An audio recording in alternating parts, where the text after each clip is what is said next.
Right, good morning, all you la-la landers out there in social media world. Tuesday, October 7th, 2025. Boom, timestamp, there it is. I'm going to take a stab at this one. We're going to talk about intellect, experts, and corporation, right, and how they operate. So this is going to have to do with healthcare reform, because we're due for healthcare reform.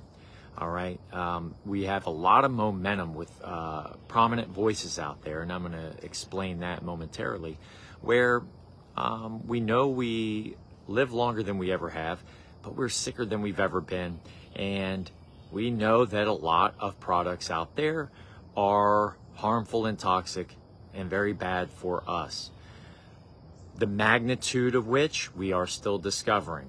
And we're going to have to come to grips with that over time. We've listened to the experts for a very long time, for example, and this brings into the conversation of intellect, right? So I've got a pretty thorough definition of intellect, and I need to rehearse it a little more before going on Patreon channel and expressing myself there, right, which I'll do later. This is kind of like a rehearsal, if you will, so I may mess some of this up, but I'll try my best.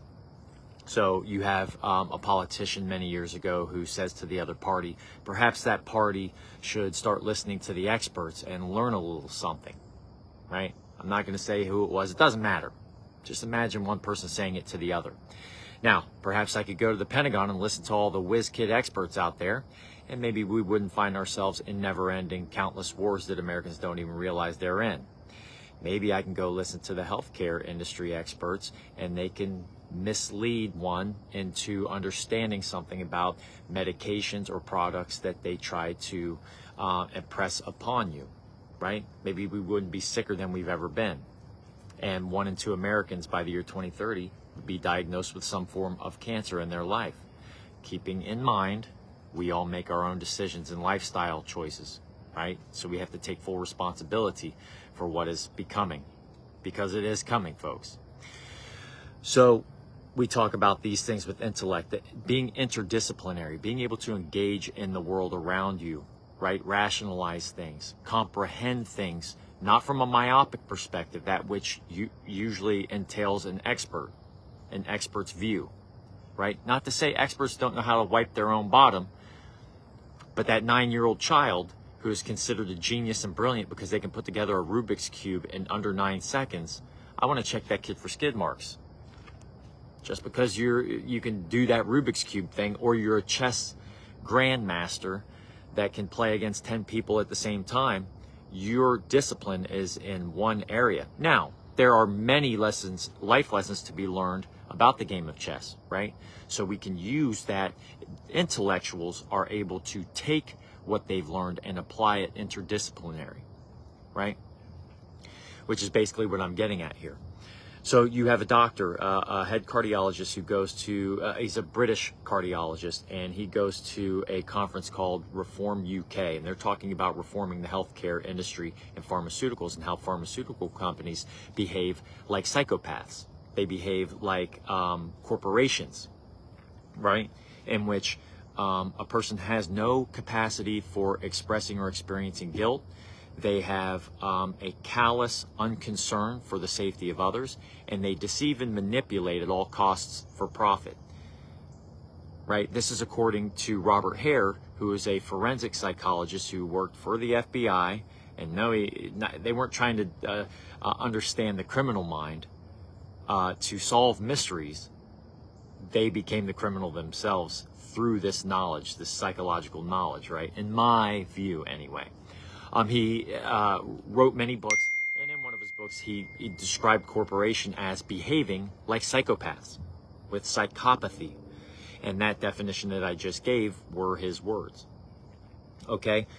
So, that's where we're at right now, where we listen to so many experts who have a very myopic approach to things, and it comes at a disregard for everything else. So we're not able to rationalize things and comprehend and understand that humans are not inert objects, although we do perform and behave like that at times when we do not put our identities down, specifically our political identities, right? And so when we become emotionally triggered, right, through corporate media, through various tactics and techniques that are used to emotionally control you. Thus, controlling your behavior means that your emotion, or your behavior rather, can be predicted, right? So you're moving along with the herd. And we find ourselves in that state, and the experts are used as credentialed figures to be morally and ethically elevated above those who are considered uneducated, right? Or the unindoctrinated, as I like to call it. There are many forms of education. I think about athletes, for example, who have a really large influential capacity, right? And they have a large platform by which anything they say, people will listen to and gravitate towards, even though these people really have had limited life experiences and they're not applying that which they've learned or learned from others. We call this wisdom, experience of the past to be applied in the present as wisdom. So LeBron James, for example, carrying around a Malcolm X book written by another person, not written in Malcolm X's words. Go on social media or go on YouTube and listen to the hundreds of interviews and speeches that Malcolm X actually gave, and you can put together who Malcolm X actually was, right? In his own words, rather than reading a book that was probably written with political bias or whatever the case, to paint Malcolm X in a picture that he actually was. And you know, I give Malcolm X as a prime example. I'm going on a tangent here, but we will get back. The so-called experts would claim that Malcolm X was so on and so forth, and that he was this figure that wanted to end racism and so on and so forth. Malcolm X's own words speak for themselves, and I recommend you go take a look, right? He's not what I learned about in school, right? And so getting back, we're listening to the experts, the so-called experts, which can be very dangerous, right? Because it's a very myopic approach. And a lot of times the experts have special interests. We have to keep that in mind. Remember, Merck, Johnson & Johnson, Pfizer, all of these entities are corporations, and they have been liable. Merck was liable for $1 billion nearly, because their drug Vioxx was pushed to be something that it wasn't. It was an anti-inflammatory drug, but it increased cardiovascular risks in the patients who took the medication 2 to 4-fold, and resulted in the deaths of at least 60,000 human beings.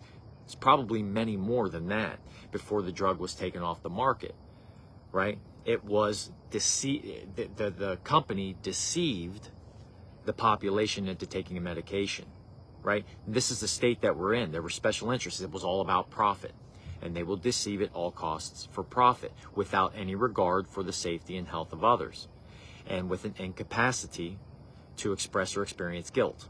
That's psychopathy. That is being a psychopath, right? In the words of the clinical psychologist Robert Hare, who created the definition. So this is the state that we're in, and yeah, that was my off-the-cuff rehearsal. I'll go on Patreon later and talk a little more in depth about it, but I thought I'd kind of piece together a little off-the-cuff Tuesday morning shimmy shammy here before we get going. I'm out for my walk. It's a beautiful morning on the lake, and we're on our way. So everybody, look, I wouldn't talk about these things if it didn't relate directly to our fitness, our holistic fitness, right? Our mental, spiritual, and physical fitness, right? So with that being said, it's Tuesday. Get out there, keep those dukes up, bob and weave. I'm walking, so I can't do my boxing thing. Stay hydrated, stay dedicated, right? Stay disciplined today. Whatever it is, work on your focus. Work on your focus. Today's another day of fasting. It'll be a 24-hour fast. I'll eat a big breakfast when I get home, and then that'll be it until tomorrow for brunch. So about a 24-hour fast for me. So we're reducing inflammation. I'm coming off a 24-hour fast. We're going to do it again. All right? So, God bless. Take care.